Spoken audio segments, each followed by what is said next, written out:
Hello বন্ধুরা, আজকে চলে এসেছি তোমাদের সামনে নতুন একটা ভিডিও নিয়ে। তো যেই ভিডিওটা খুব গুরুত্বপূর্ণ, বা যারা যারা নতুন ছাদ বাগানে আছো বা যারা জবা গাছের ডাল কাটিং করে চারা তৈরি করো, তো তারা তো জানো, কিন্তু অনেকে বলে যে বালির ওপরেতে গাছের চারা করলে, ডাল কাটিং করে বসালে পরে নাকি বলে গাছ হয় না বা চারা অনেকে তৈরি করতে পারে না।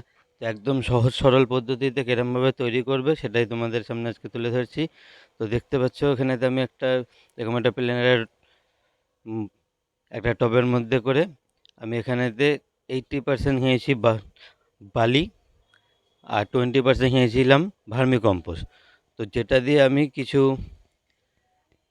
জবা গাছের ডাল কাটিং করে বসানো হয়েছিল। তো প্রথম গাছটাতে সেরমভাবে এখন অবধি হয়নি, কিন্তু ওটা পরে আস্তে আস্তে হবে, কারণ এখন অবধি পাতাগুলো সব কটা বেঁচে রয়েছে। আর এই দেখো, আর একটা গাছ তোমাদেরকে দেখাচ্ছি যে কত সুন্দরভাবে গাছের শিকড়গুলো হয়েছে। তো যারা নতুন ছাদ বাগানে আছো তাদেরকে বলবো যে তোমরা যেরকমভাবে হোক না কেন, তোমরা যে কোনো রকম কালারের জবা গাছের ডাল কোনো জায়গা থেকে সংগ্রহ করে, বা তোমাদের কাছে যেসব গাছপালাগুলো আছে সেগুলো থেকে তোমরা ডাল কাটিং করে নিয়ে চারা করতে পারবে।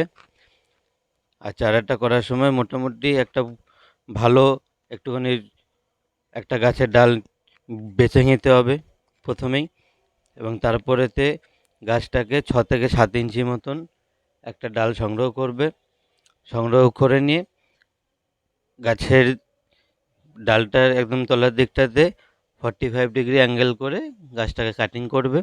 কাটিং করে তোমাদের কাছে যদি হরমোন পাউডার থাকে তাহলে পরে ভালো, আর যদি না হয় তাহলে পরে অ্যালোভেরা, এবং যেটা সবারই ঘরেতে থাকে দারচিনি।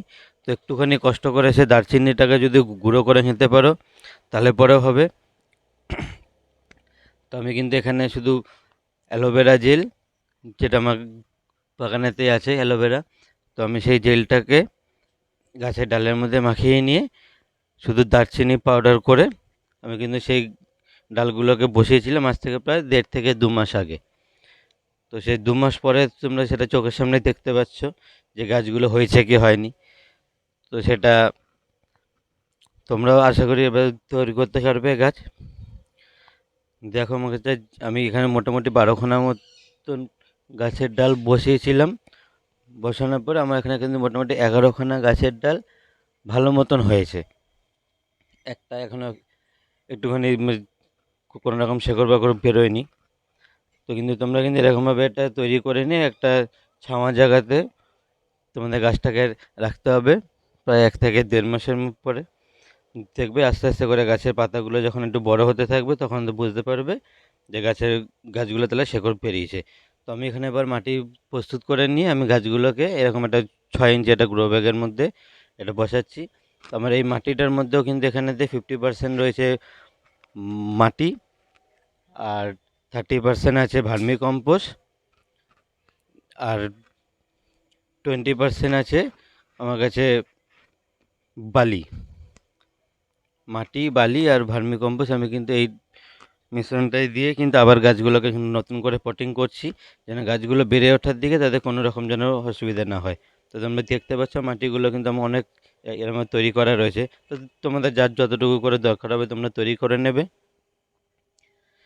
তো দেখো আমি গাছগুলোকে এরকম এক এক করে বসিয়ে নিয়ে এরকম একটা গ্রো ব্যাগের মধ্যে আমি কিন্তু এই গাছটার মধ্যে আবার জল দিয়ে ঠিক গাছটাকে আবার 10 থেকে 15 দিনের জন্য একদম ছাওয়া জায়গাতে গাছটাকে ফেলে রাখবো, যেন গাছের মধ্যে রোদ্দুর যেন একটুখানি কম লাগে।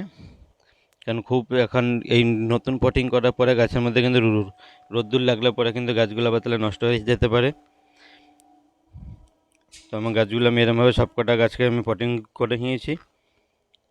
তো তোমরা দেখো এই যে আমি গাছগুলো সব কটাকে পটিং করে নিয়েছি। আপাতত এখন 6খানা গাছ পটিং করেছি, আর আর 6-7খানা মতন গাছ আছে, ওগুলো একটুখানি বড় হলে পরে তারপরে বসাবো। তো চলো, দেখা হচ্ছে আবার পরের ভিডিওতে। আজকের মতন এইটুকুনি। আর ভিডিওটা যদি ভালো লেগে থাকে তাহলে পরে লাইক কমেন্ট শেয়ার করতে কিন্তু কেউ ভুলো না। তো চলো, আজকের মতন টাটা।